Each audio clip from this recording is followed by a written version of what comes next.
Саламатсыздар ма, құрметті әріптестер, құрметті оқушылар. Бүгінгі көрсететін әдіс тәсіліміз ою-өрнек перфо картасы деп аталады.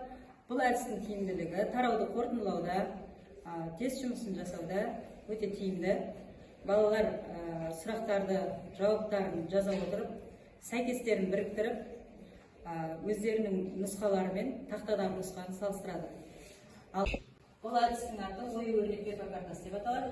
Бұл жерде 9 сұрақ беріледі және 3 нұсқадан жауап беріледі.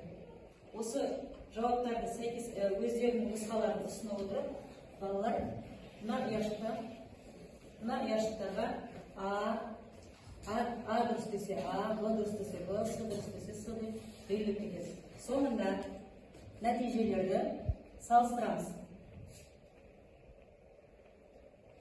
Нәтижелерді А-ларды қоса отырып бір өрнек, В-ларды қоса отырып екінші өрнекті, С-ларды қоса отырып үшінші өрнекті алуымызға болады. Ал, балаларына сары төл көздеріне белгілеп қойған болса, әріптер белгілеп қойған болса, А-лар мен А-ларды, В-лар мен В-ларды, С-лар мен С-ларды қосып өтеміз. Содан қосып жіберейік.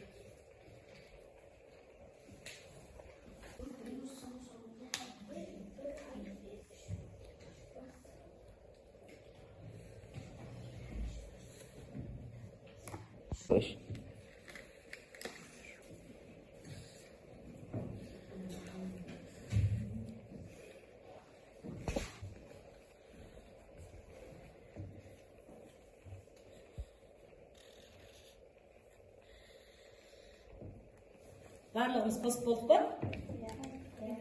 Барлығымыз қосып болдық. Ал тақтадағы дұрыс жауаптармен өздерінің алдарындағы топ өздерін салыстырамыз. Бірақ дейміз, сіздердікі біздікімен сәйкес келді ме? Қараймыз. Барлығымыз көрсетейік, көтеріп. Барлығымыз көтереміз. Барлығымызда бірдей екен. Жарайсыңдар.